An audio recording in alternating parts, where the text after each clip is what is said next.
paghahanda ngayon ng mga tiga-barangay Don George Araneta sa Bagos City, Negros Occidental. Parating na naman kasi ang isang bagyo, si Wilma. Nangangamba sila, lalo't ang kanilang dike. Hindi na mga brio, natulikran. Hindi mga brio. Nasira sa pagdaan ng sunod-sunod na mga bagyo at hanggang ngayon, hindi pa rin naaayos. Dahil pakiramdam nila, wala nang maaasahang tulong sa gobyerno, sila na mismo ang nag-isip ng remedyo. Gumawa sila ng improvised flood control structure sa ilog gamit ang mga inipon nilang kawayan at bato. Ang tawag nila rito, arorong. Parang basket, lagyan ng mga bato. Kung sakali may baha, hindi agad maanod kasi nakabuo siya. Bilyon-bilyong pondo meron ang ating gobyerno para labanan ang mga pagbaha.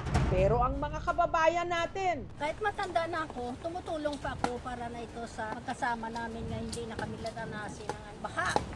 Napipilitang gumawa ng DIY na solusyon. Do it yourself, sariling sikap. Ang arorong parang hinabing hugis apa na paglalagyan nila ng bato sa loob. Ito ang pipigil sa raragasang tubig sakaling bumaha. Yari ito sa mga kawayang tinangay rin ng baha. Inahati ko sa ng kawayan sa apat at ito yung gagamitin pang balot sa arorong.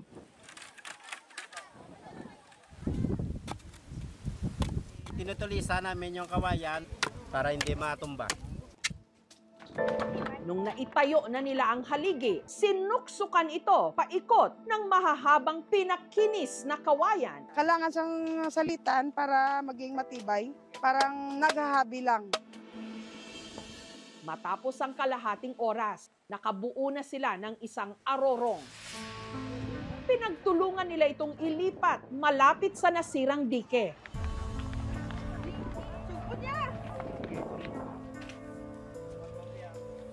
At saka sila namulot ng bato na inilagay sa loob nito.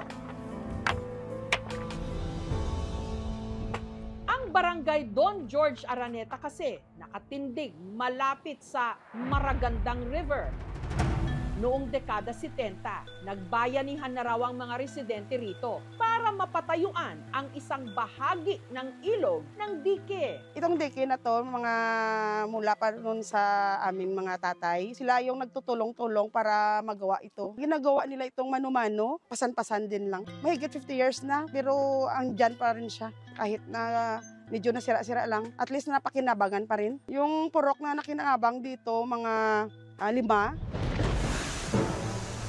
Pero sa paghagupit ni Bagyong Tino sa Negros, nito lang nakaraang buwan, ang isang bahagi ng dike nawasa. Hindi na mga brio, natulikran. Hindi mga brio. Kaya mabilis daw na binaha ang maraming taniman at kabahayan. Ari na guys, so nagtunga ang suba, nabitas ang ining area, ang daming buhangin. Na sobrang bilis ng pangyayari, nataranta ang mga tao, hindi ready. Hindi lahat in-expect na ganun kataas. Buti lang at umaga ang nangyari, kung hindi, siguro dami ding mga patay.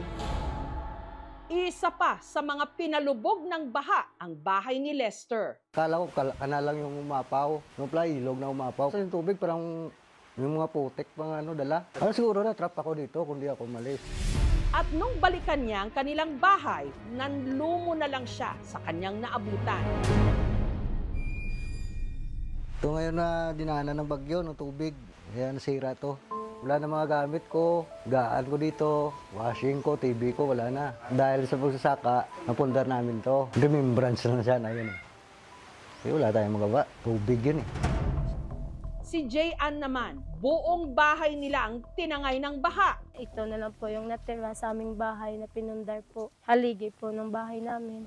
Ang bahay na ipinundar nilang mag-asawa ng ilang taon, sa loob lang ng ilang minuto, inanod.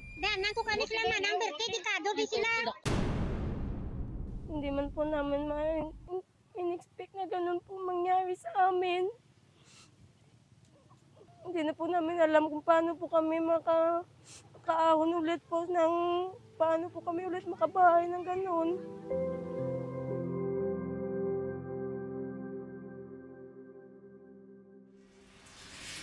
Si Lea naman at ang kanyang mister, bangungot ang inabot nung sila mismo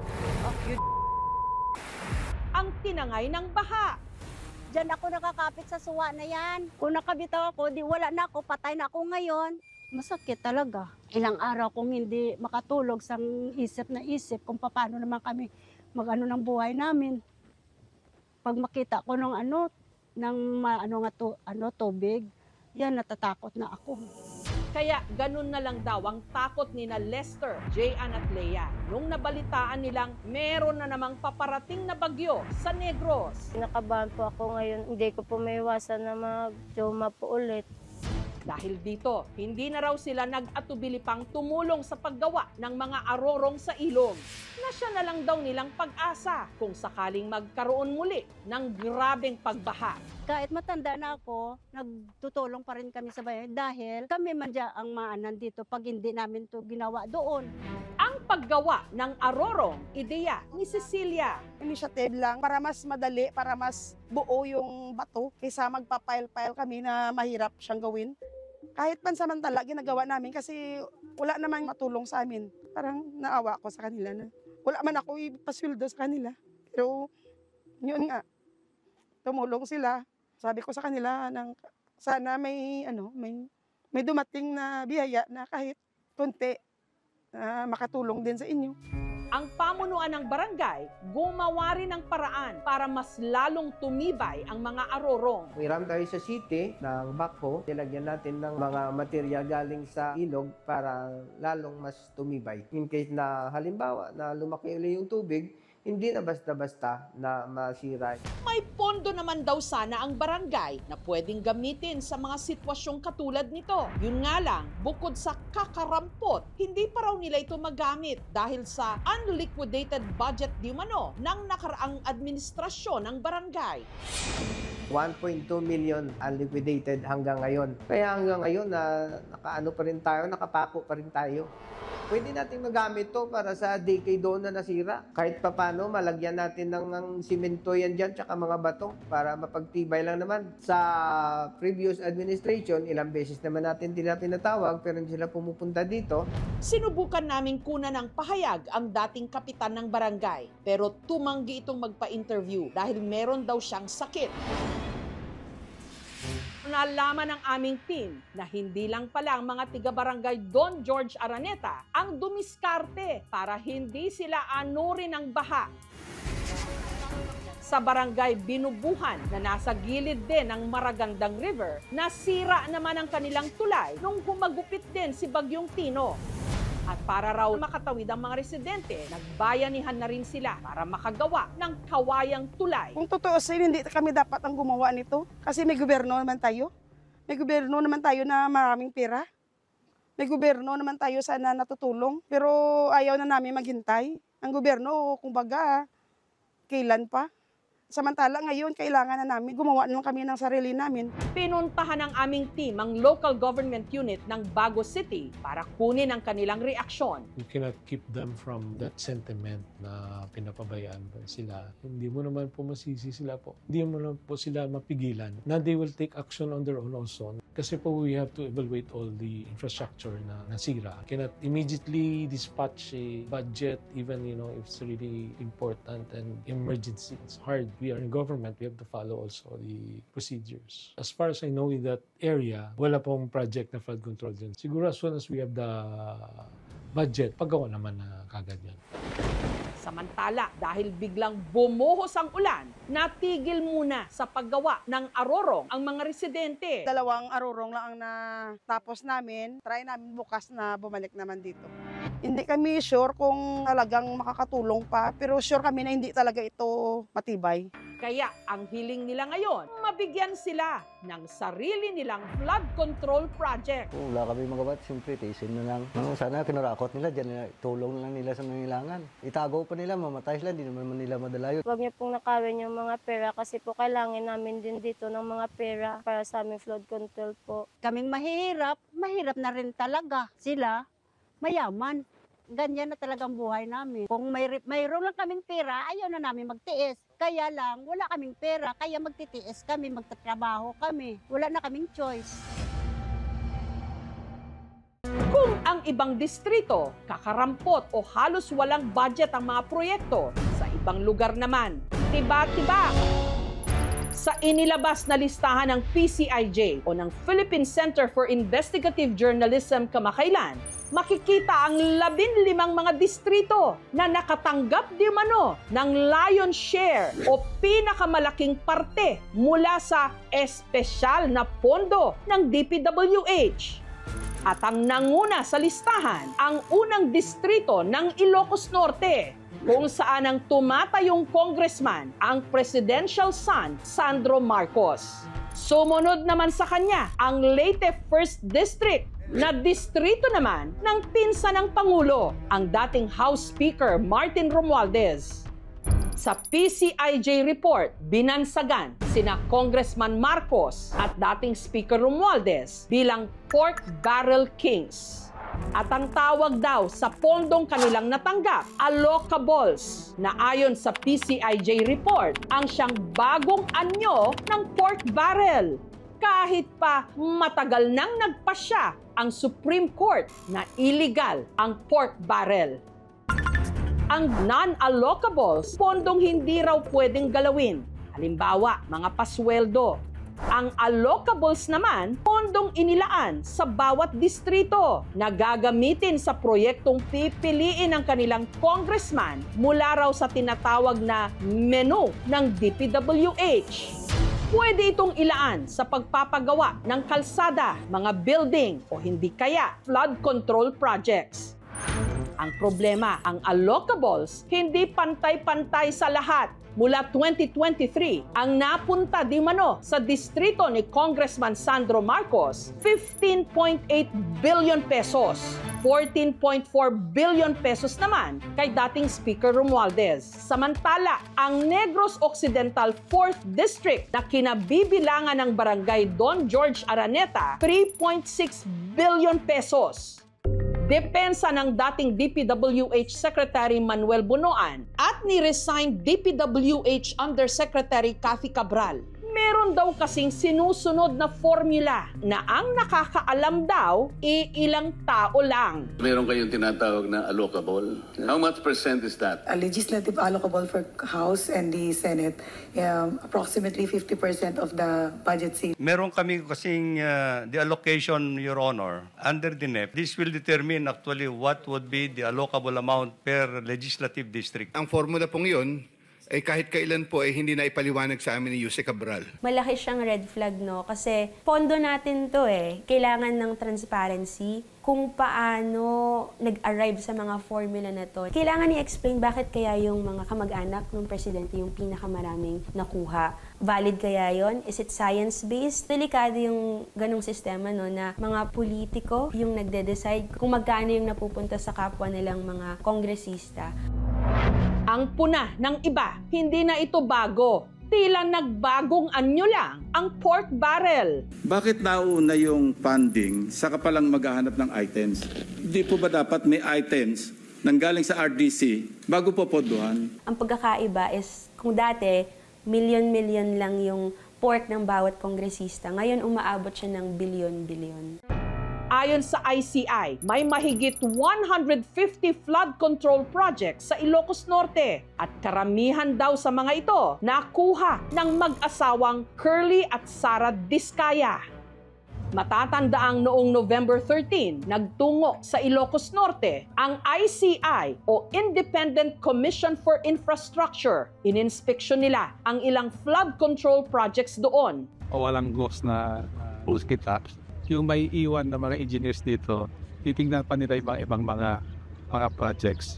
Pero ayon kay former Ilocos Sur Governor Chavit Singson, maraming mga substandard o maanumalyang proyekto sa Ilocos Norte ang hindi na napuntahan ng ICI. Pero Gov, let's talk about the flood control projects sa Ilocos Norte. Ano ba nalalaman nyo on the flood control projects in Ilocos Norte?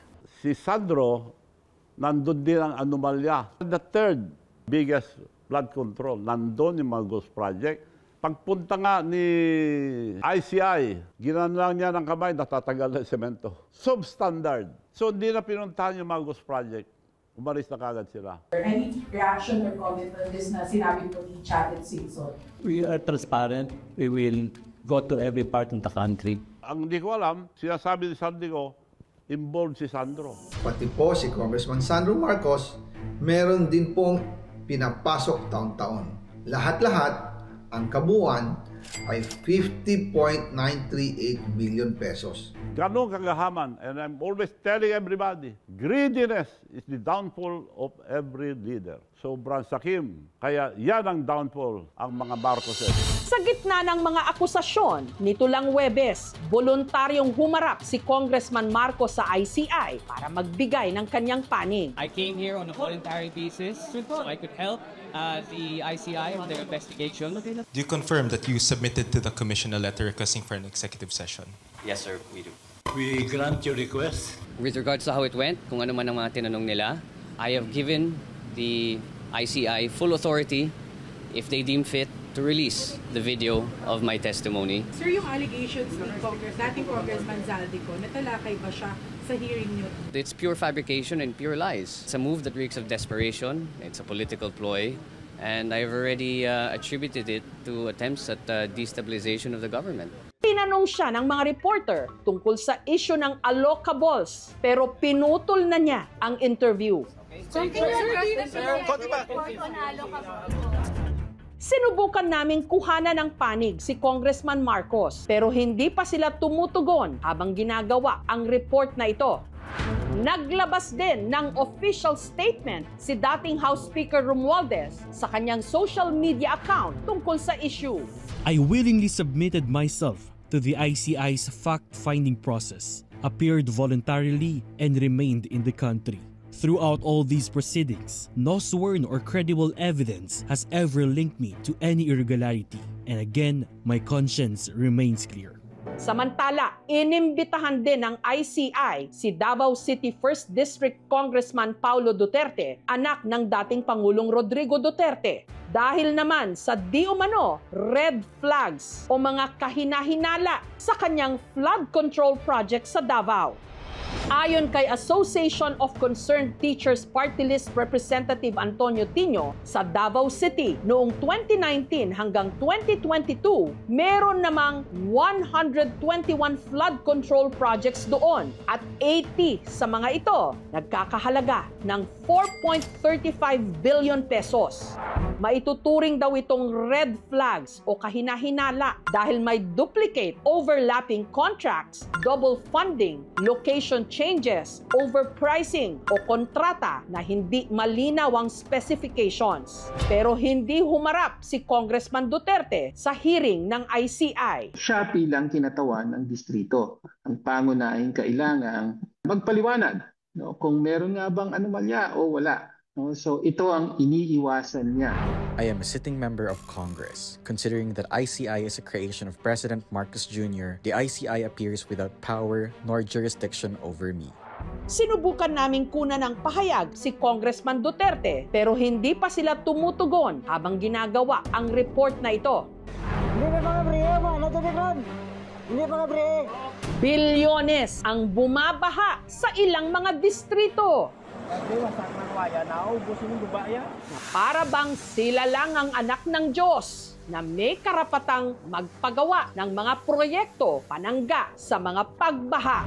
Samantalang ang mga tiga-barangay Don George Araneta sa Negros, walang ibang maasahan, walang pondo, kaya sila-sila na lang ang gumagawa ng remedyo. Nabahala kami sa paparating na bagyo, tsak, unti-unti ang mga balas na masisira. Yan ang trahedya o delubyo sa ating bayan.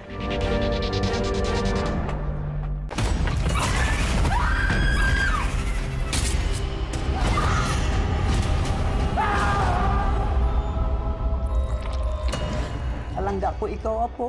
Alangga ko man ikaw la. Ba't ka nagsiman? Maharap ko to eh. Para kay Lola din. Hindi ko na ho alam, hindi ko naiintindihan kung anong nangyari sa kanya. Baka siguro kayong gagawin namin ng lahat para sa kanya. Wala ka ba talaga nakita, Arner? Wala ka narinig? May gumagala na berbalang dito sa atin.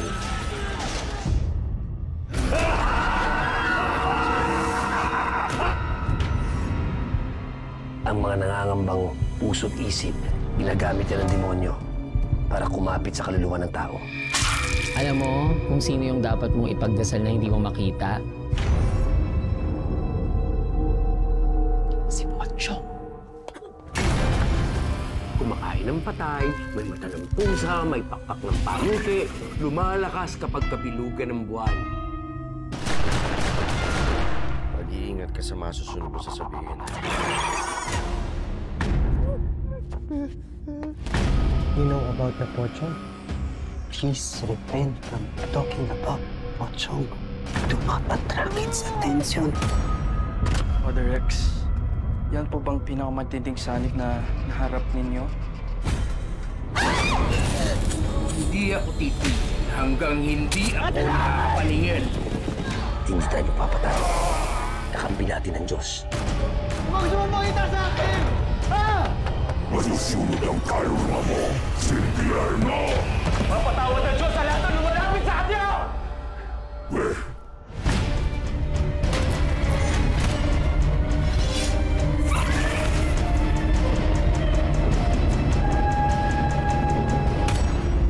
Ito po si Jessica Soho at ito ang Gabi ng Lagim.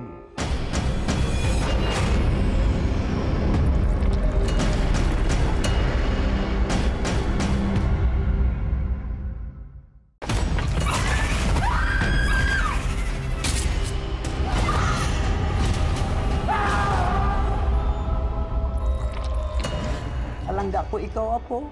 Alangga ko man ikaw, La. Ba't ka nagsiman? Maharap ko to eh. Para kay Lola din. Hindi ko na ho alam, hindi ko naiintindihan kung anong nangyari sa kanya. Wala ka siguro kayong gagawin namin ng lahat para sa kanya. Wala ka ba talaga nakita, Arner? Wala ka narinig? May gumagala na berbalang dito sa atin.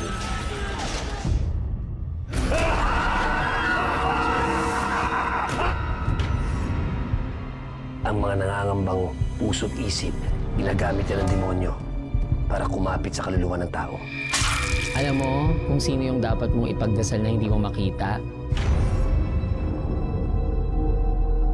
Si Pochong. Kumakain ng patay, may mata ng pusa, may pakpak ng pangke, lumalakas kapag kabilugan ng buwan. Mag-iingat ka sa masusunod mo sasabihin. You know about the Pochong? Please refrain from talking about Pochong. Do not attract its attention. Father Rex, yan po bang pinakamatinding sanik na naharap ninyo? Hindi ako titigil hanggang hindi ako nakapaningin. Hindi tayo papatay. Kakampi natin ang Diyos. Huwag sumamangita sa akin! Ha? Masusunod ang kaluluwa mo, Silvierno! Mapatawad ang Diyos sa lahat ng lumalapit sa kanya!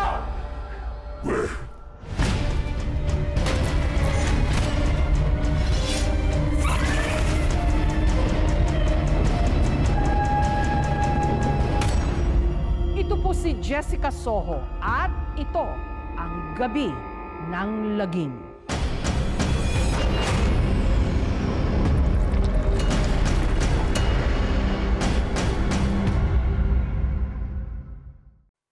Thank you for watching, mga kapuso. Kung nagustuhan niyo po ang videong ito, subscribe na sa GMA Public Affairs YouTube channel. And don't forget to hit the bell button for our latest updates.